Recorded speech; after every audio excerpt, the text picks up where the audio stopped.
इस वीडियो में हम स्प्रिंग की पोटेंशियल एनर्जी या मुमकिना तवानाई के बारे में बात करेंगे। हमारे पास एक स्प्रिंग मौजूद है जिसे हमने कंप्रेस किया हुआ है या दबाया हुआ है।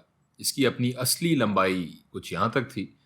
अब पिछली वीडियो से हम जानते हैं कि स्प्रिंग पर दो कुव्वतें लग रही हैं। एक जो कि हमने लगाई उसे दबाने में, कंप्रेस करने में, और एक इस स्प्रिंग की कुव्वत बहाली जो कि इसे वापस अपने इब्तदाई मकाम पर धकेल रही है। तो हमारे कुव्वत की वजह से स्प्रिंग में कुछ खिसकाव हुआ है जो कि हम फर्ज कर लेते हैं कि x के बराबर है।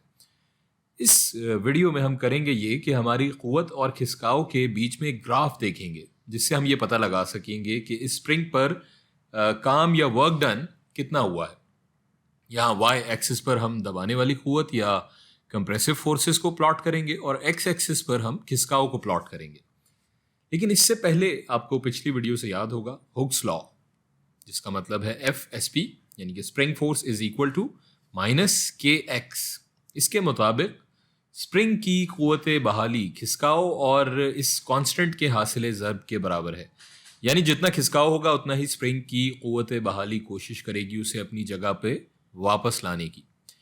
यहाँ एक चीज़ और अहम है और वो ये कि ये स्प्रिंग तवाज़ुन की हालत में है, ये ना दाएं जा रहा है ना बाएं। इसका मतलब कि इस पे जो कुव्वत बहाली लग रही है वो बराबर है उस कुव्वत के जो कि हमने इस पर लगाई इसे दबाने के लिए। तो इसके ज़रिए हम इस मसावात को ऐसे भी लिख सकते हैं, FC is equal to KX। यहाँ मनफी का साइन इसलिए हमने हटा दिया क्योंकि हम जो कुव्वत लगा रहे हैं स्प्रिंग को दबाने में और जिस समत में ये दब रहा है या जिस समत में इसका खिसकाव हो रहा है वो एक ही है। सो यहाँ मनफी का साइन हट जाएगा। अब हम फर्ज कर लेते हैं कि स्प्रिंग पे कुव्वत लगी और इसने इतना खिसकाव किया, ये जो मैं ग्राफ पे निशान लगा रहा हूँ यहाँ तक, और ये कुछ 1 मीटर के बराबर है। अभी हम फर्ज कर लेते हैं फिलहाल, और अगर हम इसे ऊपर वाली मसावात में डाल लें तो x बराबर है 1 मीटर के, तो FC बराबर हो जाएगा k के। सो इसे हम यहाँ ग्राफ में प्लॉट कर लेते हैं। हमारे पास दूसरा नुक्ता यहाँ कहीं आ जाएगा इस ग्राफ में, और इसी तरह दोबारा हम कुव्वत लगाएंगे और इस बार फर्ज करते हैं कि 2 मीटर का खिसकाव हुआ स्प्रिंग में, तो इस हिसाब से कुव्वत हो जाएगी 2k के बराबर। तो इसे भी प्लॉट कर लेते हैं। इस तरह हमारे पास यहाँ एक ये सीधी लकीर बनती हुई नजर आएगी जो कि हम फॉर्मूले से भी निकाल सकते थे। अब फर्ज कर लेते हैं कि यहाँ हमारे पास खिसकाव कुछ x0 के बराबर हुआ है और इसे जब हम मसावात में अपनी डालेंगे तो हमारे पास कुव्वत की वैल्यू आ जाएगी KX0 के बराबर।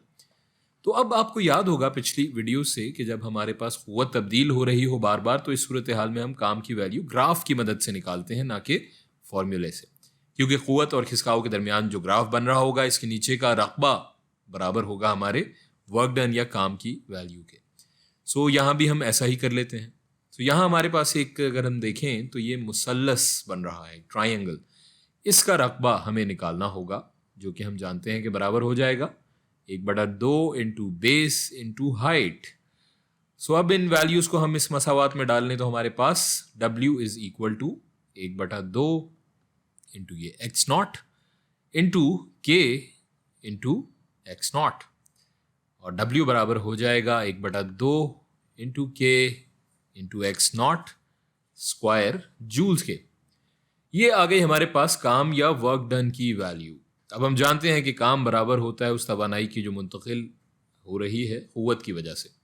सो सवाल ये पैदा होता है कि ये इतनी सारी तवानाई जा कहाँ रही है, क्योंकि यहाँ स्प्रिंग की हर की तवानाई में तब्दीली तो आ नहीं रही, क्योंकि ये तो इक्विलिब्रियम में या तवाजुन में है, इसकी वेलोसिटी अभी भी 0 ही है। सो असल में ये तवानाई जा रही है स्प्रिंग की मुमकिना तवानाई में या पोटेंशियल एनर्जी में, क्योंकि अगर हम यहाँ से दबाने वाली कुव्वत हटा दें तो ये स्प्रिंग बहुत तेज़ी से अपने इब्तदाई मकाम पर आ जाएगा। तो अगर किसी स्प्रिंग के पास मुमकिना तवानाई हो तो वो हम इस फॉर्मूले से निकालते हैं जो कि यहाँ हमने निकाला। एक बार इसे हम दोबारा लिख लेते हैं। Potential energy of spring PESP is equals to 1/2 ज़र्ब K ज़र्ब x0 स्क्वायर जूल्स। और यही सूरत हाल तब भी ऐसे ही रहेगी जब हम स्प्रिंग को दबाने की बजाय खींच रहे होंगे। सो इस सूरत में घबराने की जरूरत नहीं है, यही फॉर्मूला वहां भी काम आएगा।